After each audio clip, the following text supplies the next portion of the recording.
Here's how hope can be more viral than fear. People always ask me, how can hope compete with fear online? These people in Boston loved the Visiting Scotland fans so much that they made donations to a children's hospital back in Glasgow. Then other people saw them and also did it. This is positive experience driving us to do good. Kindness as contagion effect.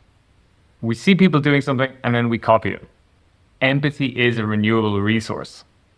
This is also about reciprocity. You had Scotland fans making donations to hospitals in Boston too. First of all, we should think about what other avenues we offer people to do good, to act on those positive experiences. So first takeaway for activists, how do we create more positive experiences that might lead people to do good? And how do we channel that positive experience into those actions to make it easy? It's easy to go and donate to the hospital. What else can we get people to do? For example, call for migrants to be let out of concentration camps. But these stories are also important because they drive a shared humanity worldview, the idea that nurture is nature. Capitalism is built on the idea that greed is good, that it's just human nature, that's how the system works. So if we want counter greed, the idea that underpins the system, we need something else, generosity. The opposite of greed is generosity. So we need stories that show people that generosity is human nature.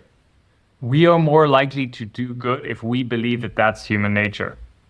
This story is also about reciprocity. We're more likely to do good if we think that other people will too. It's not about it getting paid back, it's about it being paid forward.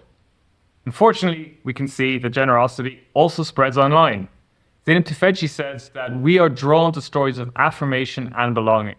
So outrage against enemies can drive engagement, but so can stories of admiration, generosity, or joy.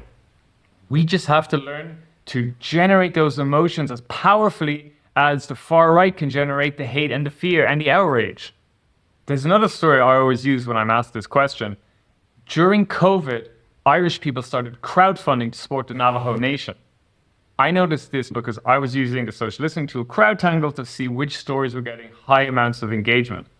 And this story was getting disproportionate amounts of positive engagement, triggering positive emotions. And then it also got news coverage. How did that happen? People started sharing it. The Irish Times picked it up and wrote a story about it.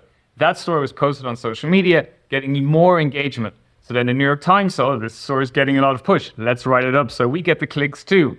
AOC shares it, the Total Nation shares it. So the point is, it's not just that we get news coverage and then share it on social media. We can also create a moment on social media, make sure people share it, and then journalists will see it and write about it.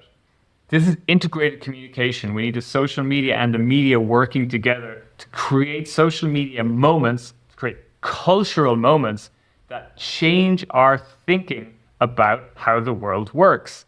That's how we organize for narrative change. That's how we organize hope. Remember, hope is a muscle, and we are training it together.